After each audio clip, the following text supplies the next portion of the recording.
This video is to help students understand what their project board layout should be for the Science and Engineering Fair. Recognizing that there are both traditional science fair projects as well as engineering projects, there are two different board styles. And as you can see, the top half is laid out as a traditional science fair project, where the bottom image is showing you how to lay out and display an engineering type project. Both are very similar. However, you do attempt and approach your experiment or your engineering project differently, and therefore you have different components to what needs to be displayed on your board. Additionally, you need to remember that you read a science fair board very much like a book, from top to bottom and left to right. So when looking at the science fair board at the top, the first thing that you do when working with a science fair project is that you're going to ask a question, develop a hypothesis, and then gather some materials and perform a certain set of procedures that perform your experiment. Since these are the first four things that you do, they really do belong in the first section of the science fair board. After you've set your procedures, you do want to make sure that you've identified variables that you have controlled for this project, as well as variables that you could not control within your project and your procedures.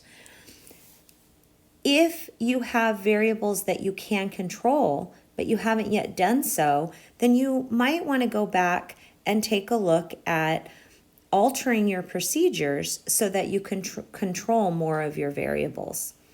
Variables should be listed on your board.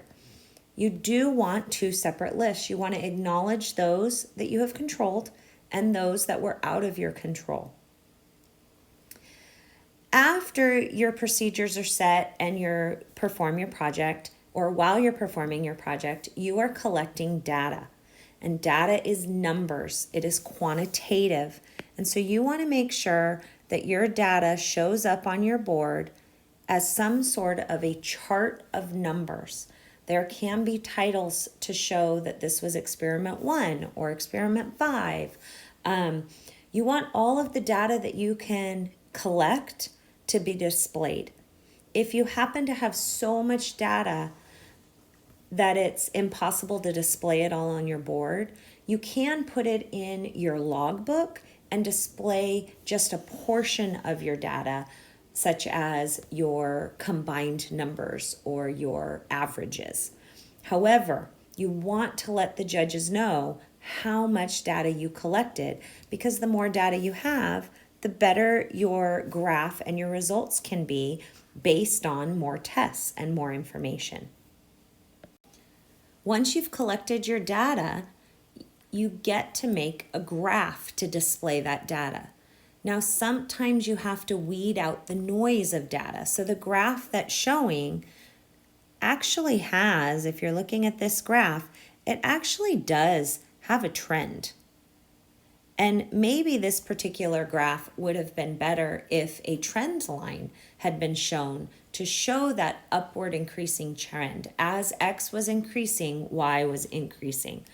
But the data's there. Now, did they use all of the data from their data chart? It depends on what it showed and what you were trying to prove, what your hypothesis stated. Sometimes you use just averages. Sometimes you do put all your data on.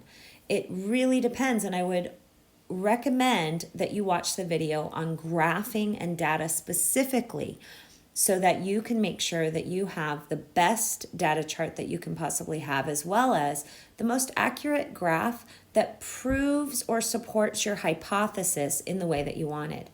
Now remember, sometimes we collect data and our information does not support our hypothesis, and that's absolutely okay. You can still have an excellent science fair project, a winning science fair project, even if your results show that your hypothesis was incorrect. The goal is to collect data that makes a point, proves something, and we can draw conclusions from. So again, I want you to notice that we started with our question, our hypothesis, materials and procedures.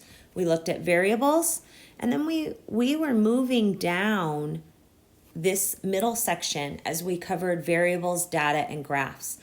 And I would argue that this portion of your board is definitely the most important portion. Therefore, you want to leave the most important pieces in this section. I would not put your question here. I would not put your title or your hypothesis here. Your data and your graphs are highly important.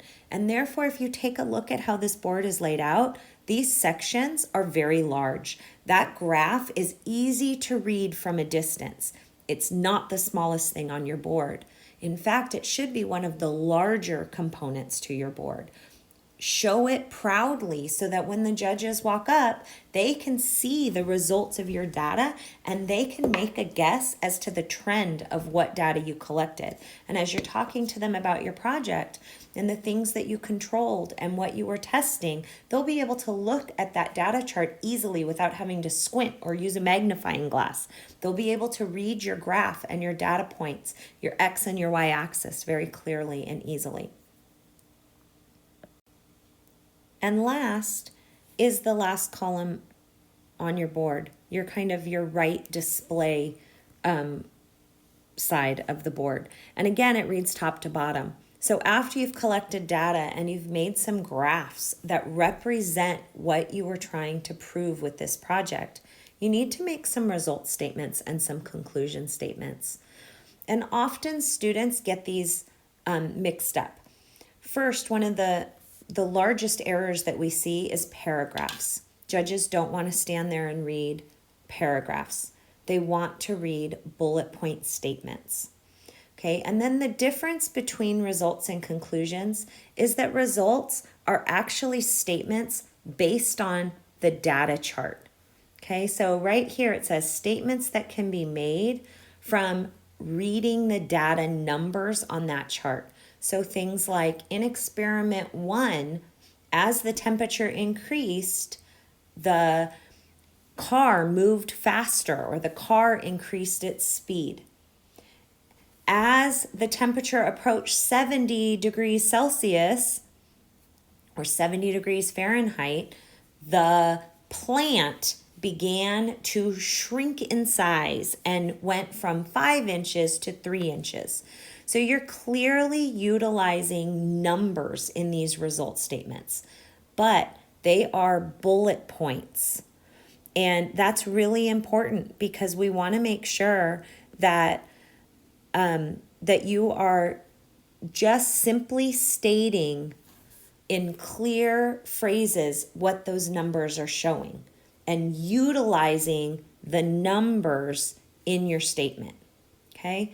You don't have to write. If you have hundreds and hundreds of data points, if you tested your project 10 times, you do not need a statement for every single test. You just need somewhere between 3 and 5 statements that highlights the trends of the data that you collected. And then you move on to your conclusion. And when you get to your conclusion, again, we're looking for bullet points. We do not want a paragraph that we have to read. And we want statements that say, everyone wants to say my project was correct. My hypothesis was right.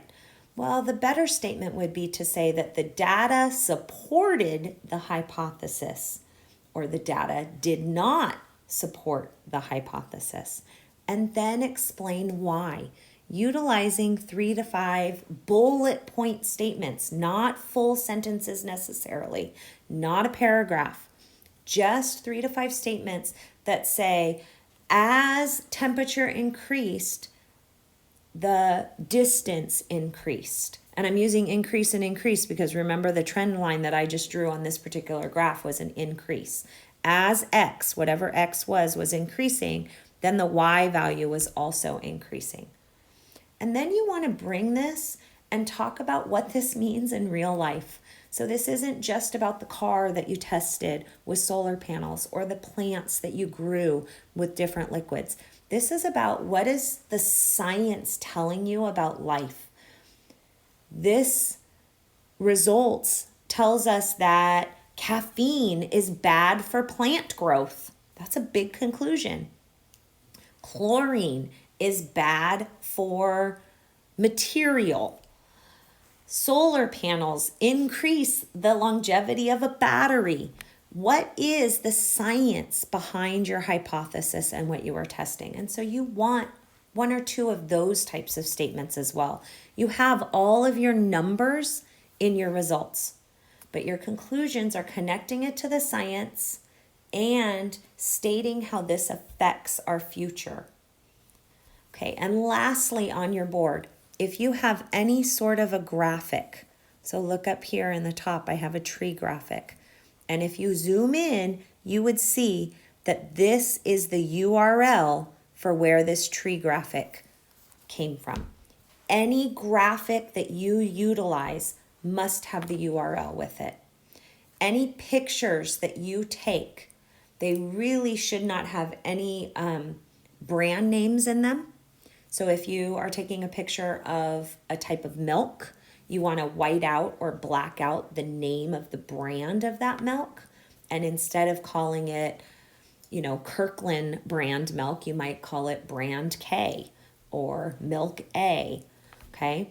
But on your board somewhere must be this phrase. If you have pictures, that says all pictures are taken by the student experimenter.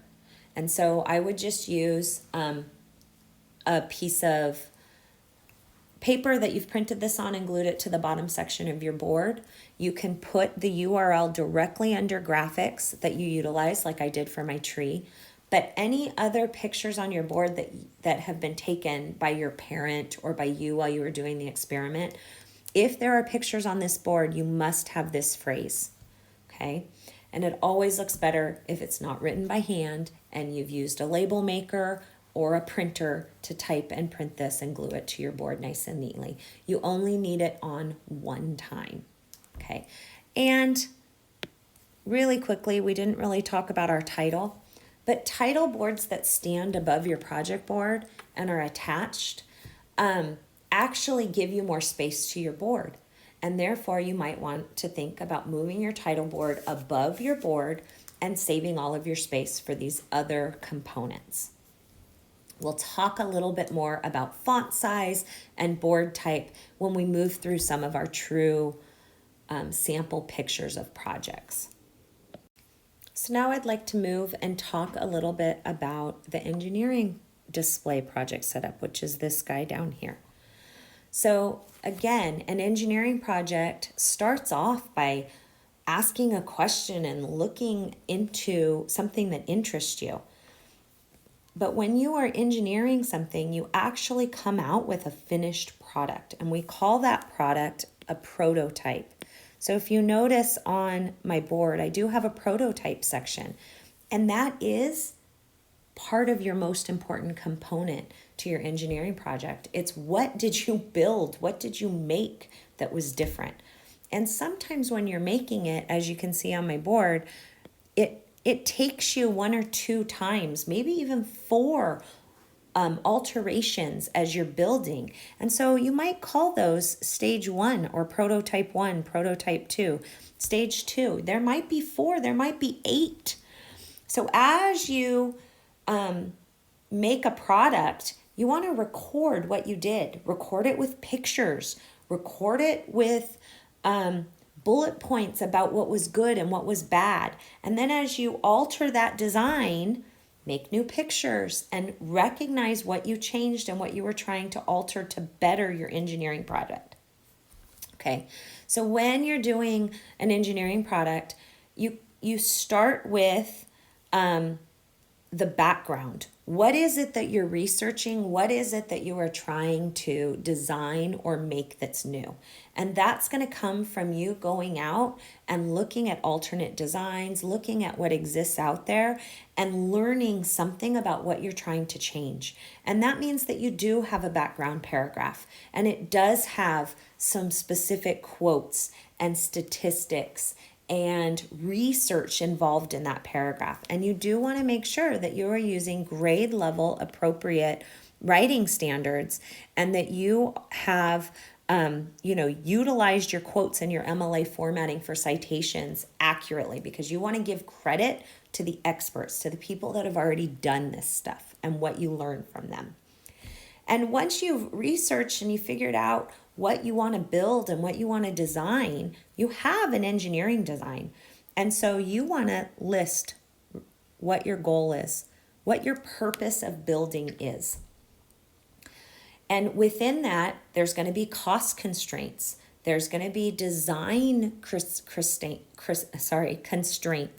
So that means that if you're building a new cell phone case, why do we need it? What was your goal? Is it to make it sturdier? Is it to be thinner? Is it to be lighter? Is it to protect the glass better?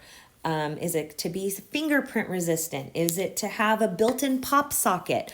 What's your goal? Why are you making this product, and how is it going to be different? What's the new feature that you are adding?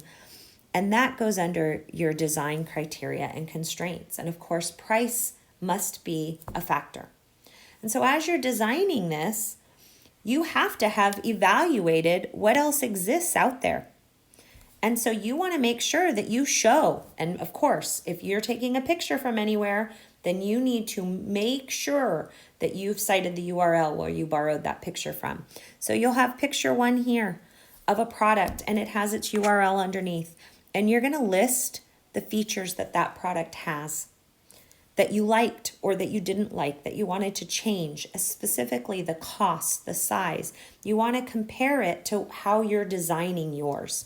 And then there's another item that exists out there in this world, and put your URL under that picture.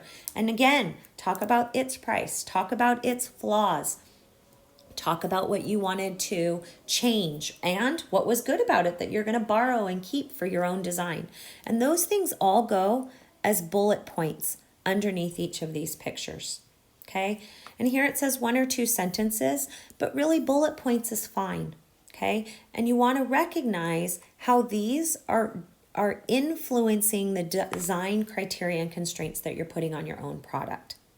So those are all the pieces that go into the beginning portion before you ever start building your product. And so they're important, and they were the first things that you did. So notice they go down the first column of your board, top to bottom, like we read a book.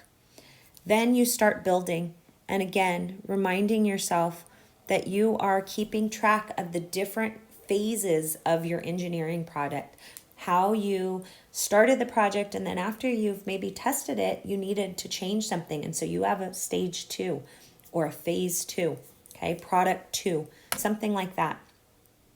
But again, like a science fair project, you actually have to test this prototype. So you have a prototype, and now you have to find a way to test it. And if you test it, then guess what? There's a data chart and there's a graph, just like there is in a science fair product. Now, if you go back to the drawing board and you rebuild, and you're now onto your stage 2 of this product, then guess what? There's another set of data, because you have tested it somehow and you've graphed those results as well. So you want to make sure that you are testing whatever your engineering product is. So if we go back to the phone case design, then maybe it's simply letting 20 different people touch it and feel it and try it on the phone and give you feedback. And so maybe it's a Google form that they fill out with feedback on the design. And as you redesign your phone case into phase 2, then you take that data questions and you go back out and you let someone hold your new design too, and you get that data and feedback. So after you've come up with this design, you're happy, and you have tested it. I cannot stress that enough. This is highly important to a science fair project. Lots of engineering students forget to test their prototype. So once you've tested it, you have to do the same thing. You have to make results, and they are bullet points, and they do relate to your data and your graph, just like in a science fair project, okay? And I would argue that this summary section and this in the future section could be split into two parts. It could be, could this go out on the market, and is it good, or do you have to go back out for a phase 3? I would recommend putting this in bullet points as well, only because they are definitely easier for people to walk up to the board and quickly read and look at what you're going to do. So there, it's a conclusion of sorts. My product is ready. It was designed for this. It meets the criteria. 8 out of 10 people tested it and believes it meets the criteria that I set forth. Or I need to go back out to the drawing board, and in phase 3, I will be making these changes and retesting. Okay, so wherever you leave it, it's a conclusion of sorts of your engineering project, but we always know that things can improve. They can get better. There's a future step, a next step. Okay, and then lastly, just like with the science fair project, you have to have that same phrase and sentence. So down here at the bottom, you can see where it says all photos are taken by student experimenter. So as you put pictures of your prototypes or pictures of people playing with it and testing your engineering project, you've taken those pictures, and it could be that your parents took it, but you want the phrase, all pictures taken by student experimenter. And then again, like my tree up at the top that has a URL under that graphic, especially if you borrow a picture or a graphic from a website, you need to make sure that you put those URLs underneath of your individual graphics. Bibliographies. This works for all projects, science fair and engineering fair. Any website that you visit to learn something, any website that you get an image off of, any place that you go to look up information or get an idea of something, it all goes into a bibliography, and that can be stored in your logbook. And your judges will be looking for your logbook, and they will be looking for a complete bibliography. Because while you have maybe 4 sources on your board for your pictures or for the graphics that you used, you really went to probably 10 or 15 different websites as you were researching and learning about the science or the engineering, and that all belongs in your logbook. Okay, so we've covered the science fair board, which is what this guy is. This is the sample of the traditional science fair project board. But this are important pieces to remember. So just to hit the important stuff. Data and graphs are most important. Make them big. Try to get them into the center of your board. You want to make sure that your graph that you choose to display on your board, so I would never choose more than 2 graphs, but usually 1 is enough. Again, that's not 100%, but that's thinking that you don't want 15 graphs on your board. It's too many. Choose the best. Choose the one that supports your results that you want to make, supports the conclusions you want to make, supports the hypothesis, or clearly disproves the hypothesis and shows you that you learned something else in your results and your conclusions. Next, you want to remember that 99% of science fair graphs are scatter plots. Yes, you might want to throw in a trend line. Your Excel spreadsheet or your sheets from Google Drive will definitely make the graph for you. You have to make sure that it's accurate. You need to make sure that you have x-axis labels, y-axis labels, that your numbers are correct, that your trend looks right. So I always recommend draw what you think your graph is supposed to look like based on your data before you go to the computer and ask Excel or Sheets to do this for you. That way, then when something goes wrong, you can tell that something is wrong. And we do have a full graphing video, so I'd recommend that you watch that. Next, science is science. It's not about you. You want to avoid first person words. None of this board has paragraphs. Therefore, no, I did this, I do this, you pour 10 cups, you get 3 cups and label them. Just make it clean. Label 3 cups, pour 10 cups of water. Results, I learned or I found. Leave all of that off. The results are what they are. The car went 5 miles per hour. Make it nice and clean. Remember about those pictures, that you're going to make sure that you have all pictures and graphics are by the student experimenter, or you're going to have the URL underneath of that picture or graphic. And you also want to make sure that you have a bibliography and a full list in your logbook.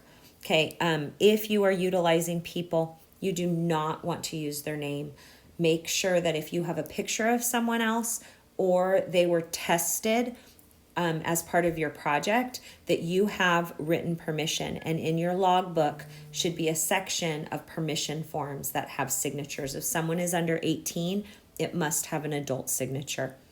No pictures of product names or labels. So that's where we were talking earlier about, like, if you use milk, you want to white out the brand name of that milk. Okay, you can use a Sharpie, you can use whiteout. You can take your picture and use an editing tool to just put a little white box over it, but you want to leave that out.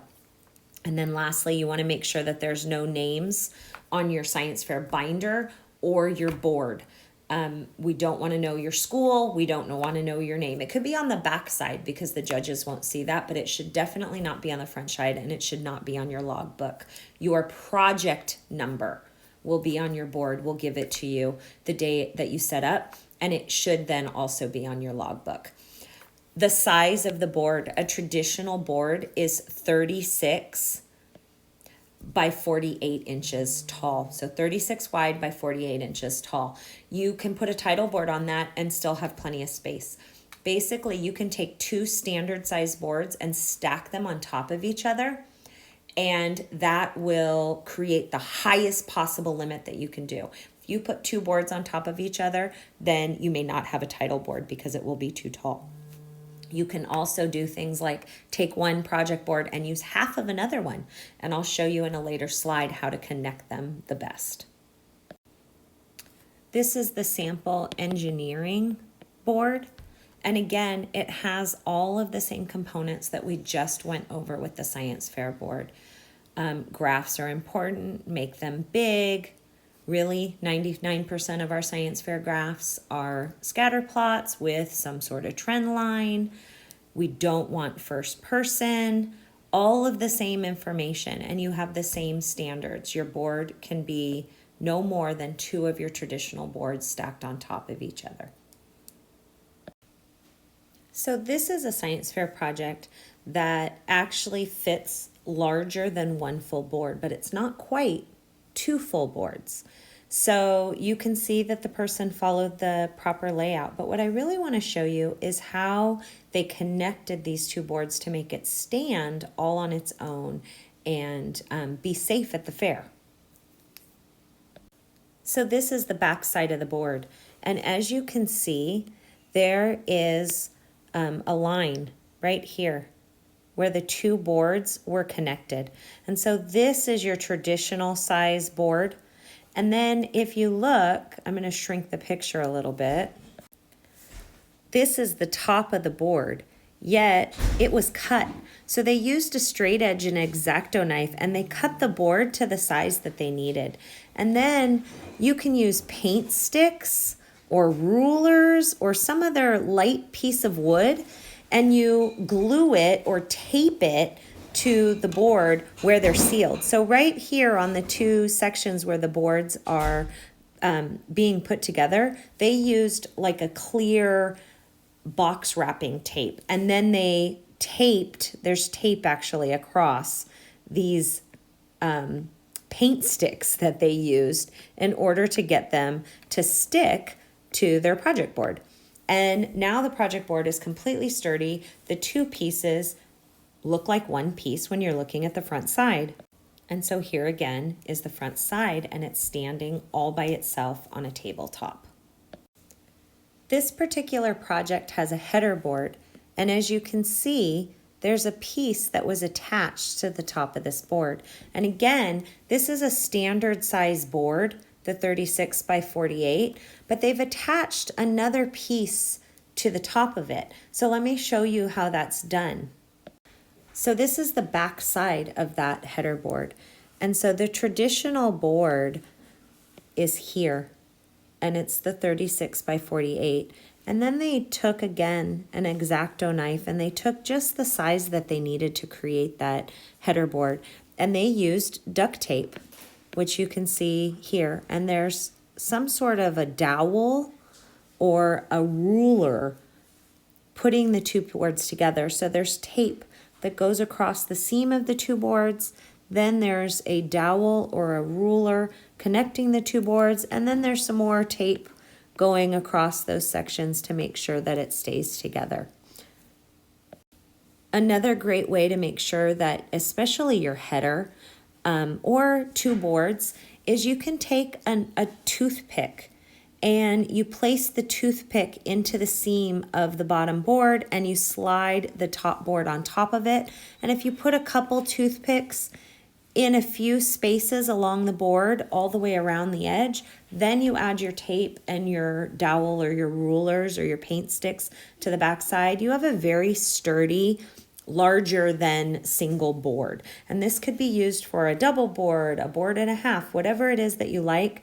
If you need more than one board space, this is a great way to create that. I hope this video was helpful in how to lay out a traditional science fair project or an engineering project display board. Watch other videos that are posted for how to graph, how your board will be judged, what to expect when you get to the science fair. Thank you.